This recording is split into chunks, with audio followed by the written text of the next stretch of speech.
안녕하세요. 오늘은 고대 왕들의 무덤에서 발굴된 유골들이 우리에게 과연 어떤 충격적이고 놀라운 비밀들을 들려주는지 그 흥미진진한 이야기들을 하나하나 자세히 파헤쳐보는 시간을 가져보겠습니다. 마치 현대의 CSI 요원이나 고대 유적 발굴팀의 일원이 된 것처럼 유골에 아로새겨진 미세한 흔적들과 과학적인 분석 결과들을 통해 역사 속 위대한 인물들의 실제 삶과 갑작스러웠을 수도 있는 죽음의 순간을 생생하게 추적해보는 흥미진진한 여정이 될 거예요. 지금부터 저와 함께 고대 왕들의 유골이 수백 년, 수천 년의 세월을 넘어 우리에게 던지는 미스터리한 질문들에 귀 기울이며 그 숨겨진 진실을 찾아 떠나볼까요? 오늘의 첫 번째 주인공은 바로 잉글랜드의 마지막 플랜테저넷 왕조의 왕이었던 리처드 3세입니다. 그는 1483년부터 1485년, 즉 보스워스 전투에서 비극적인 죽음을 맞이할 때까지 짧지만 강렬한 왕위 생활을 보냈던 인물로 기록되어 있습니다.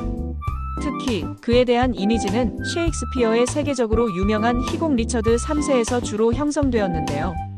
이 희곡 속에서 리처드 3세는 악랄하고 교활하며 심술궂은 꼽추로 묘사되어 많은 사람들에게 잔혹한 폭군이라는 이미지를 강하게 심어주었습니다.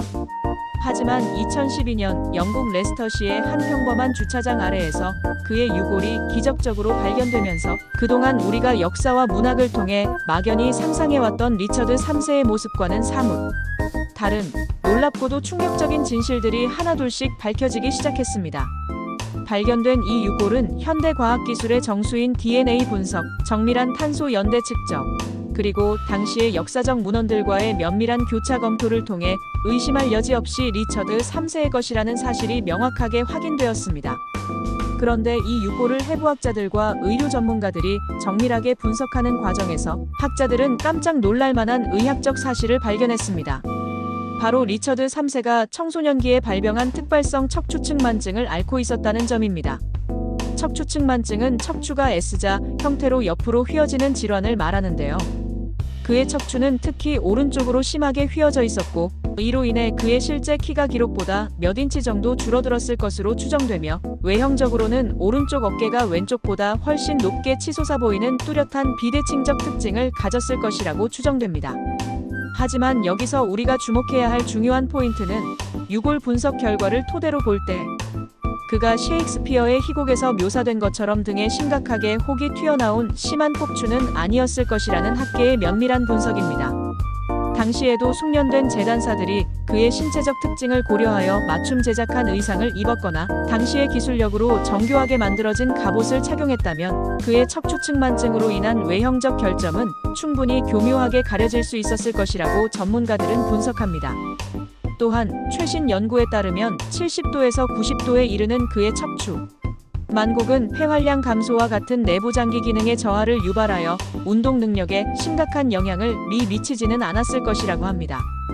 무엇보다 그의 다리뼈는 좌우가 대칭적이고 매우 잘 형성되어 있었기 때문에 그가 걸을 때 절뚝거리는 모습도 전혀 보이지 않았을 것이라고 합니다. 결국 우리가 수세기 동안 상상해왔던 리처드 3세의 모습은 셰익스피어의 극적인 창작물에 훨씬 더 가깝고 실제 그의 신체는 우리가 생각하는 것만큼 심각하게 변형되거나 그를 무능하게 만들지는 않았다는 것이죠. 그의 통치 기간과 전장에서의 활약을 보면 더욱 명확하게 알 수 있습니다. 그렇다면 강력한 왕 리처드 3세는 어떻게 갑작스럽게 사망에 이르게 되었을까요? 그의 유골, 특히 두개골에서는 무려 10개에 달하는 다양한 상처들이 발견되었습니다. 이 중 2개의 상처는 현대 의학적 관점에서도 치명상으로 분류될 정도로 깊고 심각한 것이었습니다. 이는 그가 1485년 보스워스 평원에서 벌어진 전투에서 최전선에서 매우 치열하고 격렬한 싸움을 벌였으며 결국 전투 중에 직접적으로 사망했음을 분명하고 명확하게 보여주는 증거입니다. 더 나아가 그의 시신이 전투 후 존엄하게 대접받지 못하고 심하게 훼손되었을 가능성까지 제기되고 있습니다.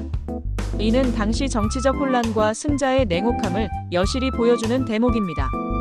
유골은 침묵 속에 잠들어 있지만 그 침묵 속에 담긴 고통과 비극적인 이야기는 500년이 넘는 기나긴 세월을 넘어 현대에 살아가는 우리에게 생생하게 전달되며 역사의 진실을 다시금 생각하게 합니다.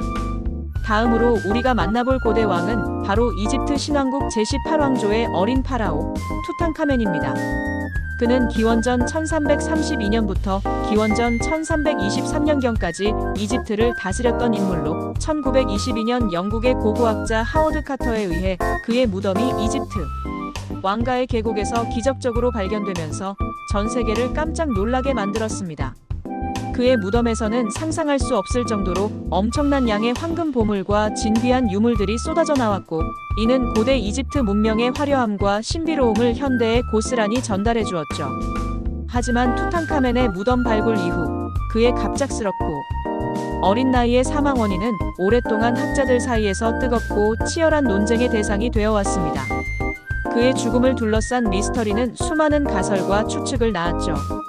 가장 먼저 그리고 가장 오랫동안 제기되었던 투탕카멘의 사망 원인 중 하나는 바로 머리 부상이었습니다.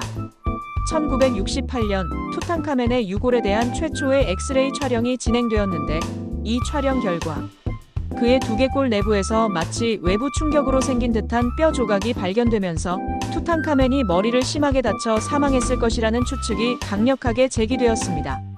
마치 누군가에 의해 살해당했거나 혹은 심한 사고를 당한 것처럼 보였기 때문입니다.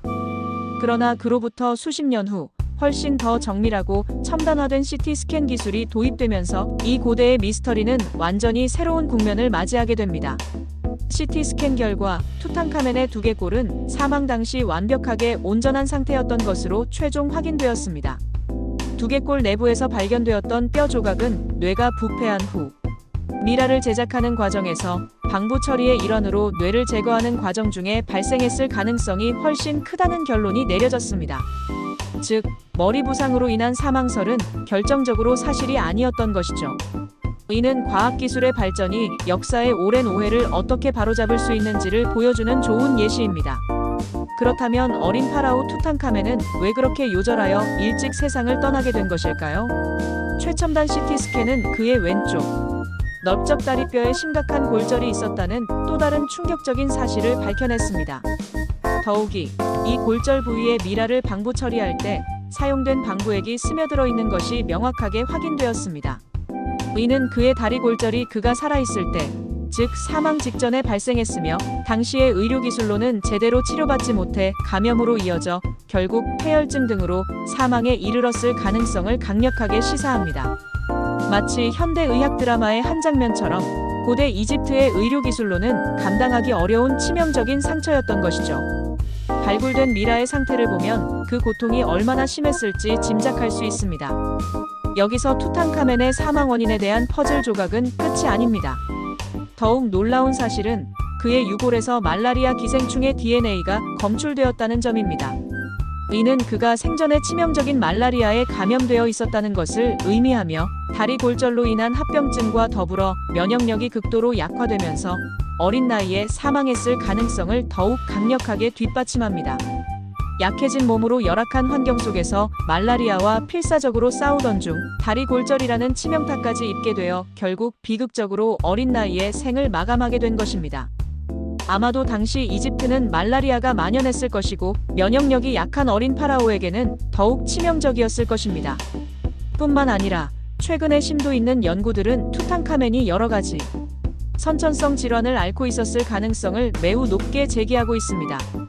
그의 유골에서는 구개열, 즉 구순열과 구개열을 동반한 언청이 증상의 흔적과 함께 곤봉발이라고 불리는 발의 심각한 기형 흔적이 발견되었습니다.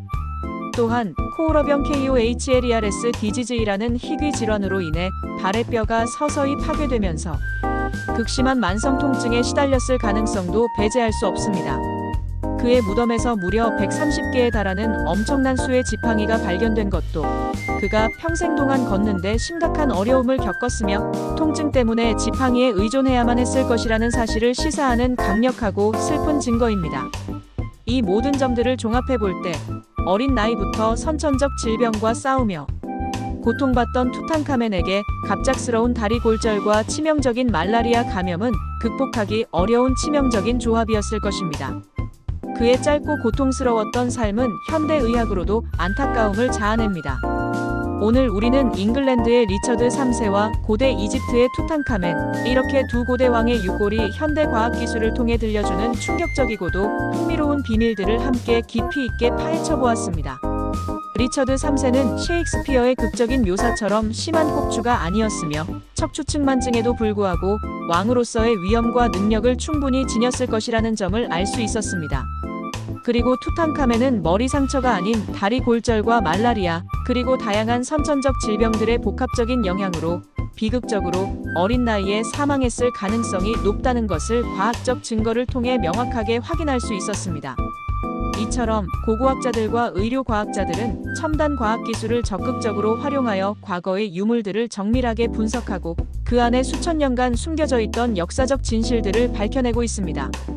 유골 하나하나가 마치 살아있는 역사책처럼 침묵 속에 잠들어 있던 과거의 인물들이 겪었던 고통과 영광, 그리고 그들의 삶의 마지막 순간에 대한 중요한 메시지를 현대에 살아가는 우리에게 생생하게 전달하고 있는 것이죠.